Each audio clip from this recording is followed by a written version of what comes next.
හරි මම දැන් කියන්න යන්නේ ලඝු ගණකය කියන්නේ මොකක්ද යන එකට පිළිතුරු තමයි මේ දෙන්න හදන්නේ. ලඝු ගණකය කියන්නේ මොකක්ද යන එකට පිළිතුරු තමයි මේ දෙන්න හදන්නේ. ලඝු ගණකය කියන්නේ මොකක්ද? ලඝු ගණකය කියන්නේ මොකක්ද කියන්න කලින් අපි ඉගෙන ගන්න ඕනේ ඕනෑම සංඛ්‍යාවක් කොහොමද අපි දර්ශක ආකාරයට ලියන්නේ කියලා. එතකොට මෙන්න මේ 64 කියන සංඛ්‍යාව අපි ගමුකෝ.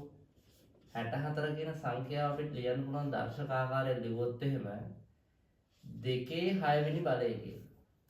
එතකොට මේ 2 කියන්නේ මොකද්ද? 64 හැදෙනවා 2 6 වතාවක් ගුණ කරාම. 2 වැඩි කිරීම 2 වැඩි කිරීම 2 වැඩි කිරීම 2 වැඩි කිරීම 2 වැඩි කිරීම දෙකෙන් හැදෙනවා 64. ඒ කොහොමද? 2 2කින් වැඩි කරපුවම 4යි. වැඩි කිරීම හැම දැම්ම. 2 2කින් වැඩි කරපුවම 4යි. වැඩි කිරීම හැම දැම්ම. 2 2කින් වැඩි කරපුවම 4යි. වැඩි කිරීම හැම දැම්ම. එතනින් එනවා 64. 4ක් 4 16, 16 වරක් 4 64. 4 වරක් 64 එන හැද. එතකොට 64 කියන සංඛ්‍යාව 4 බලයක් විදිහට ලිව්වොත් 64 සමානයි 4 නම් මොකද්ද? 4 තුන් පාරක් වෙලා 4 තුන්වෙනි බලය. 64 සංඛ්‍යාව 8 බලයක් විදිහට ලිව්වොත් 64 වල 8 වැඩි කිරීම 8 නුත් මොකද්ද හැදෙන්නේ? 64 හැදෙනවා. එතකොට 64 කියන එක 8 බලයක්ද 8 දෙවෙනි බලය. 8 වරක් 8 64. එතකොට දැන් මේ ටිකේ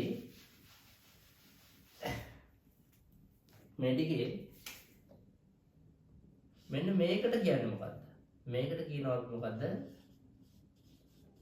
පාදය කියලා. මේකට පාදය කියන මේකට කියන්නේ මොකද්ද? මේකට කියනවා දර්ශකය හෝ බලය කියලා. මේකට තව ටික වෙලාවක් යනකොට වෙන උත්තරයකුත් එනවා. දැන් අපි 64 කියන එක 4 බලයක් විදිහට ලියමු. 4 තුන්වෙනි බලය. 64 කියන එක අපි 8 බලයක් විදිහට ලියමු. 8 දෙවෙනි බලය.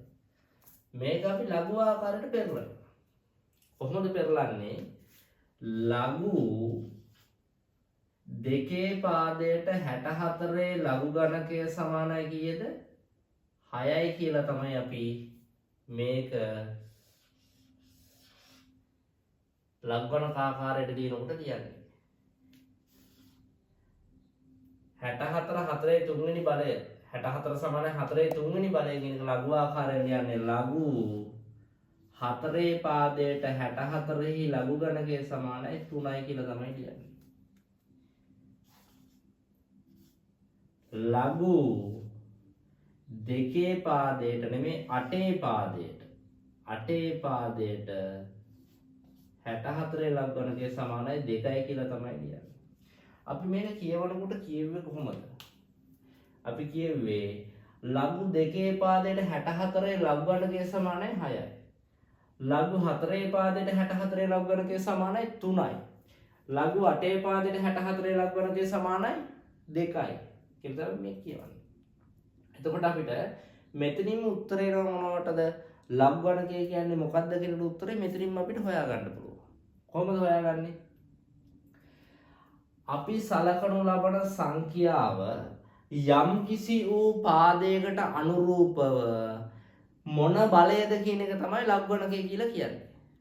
අපි සලකනු ලබන සංඛ්‍යාව යම් කිසි වූ පාදයකට අනුරූප මොන බලයද? කුමන බලයද?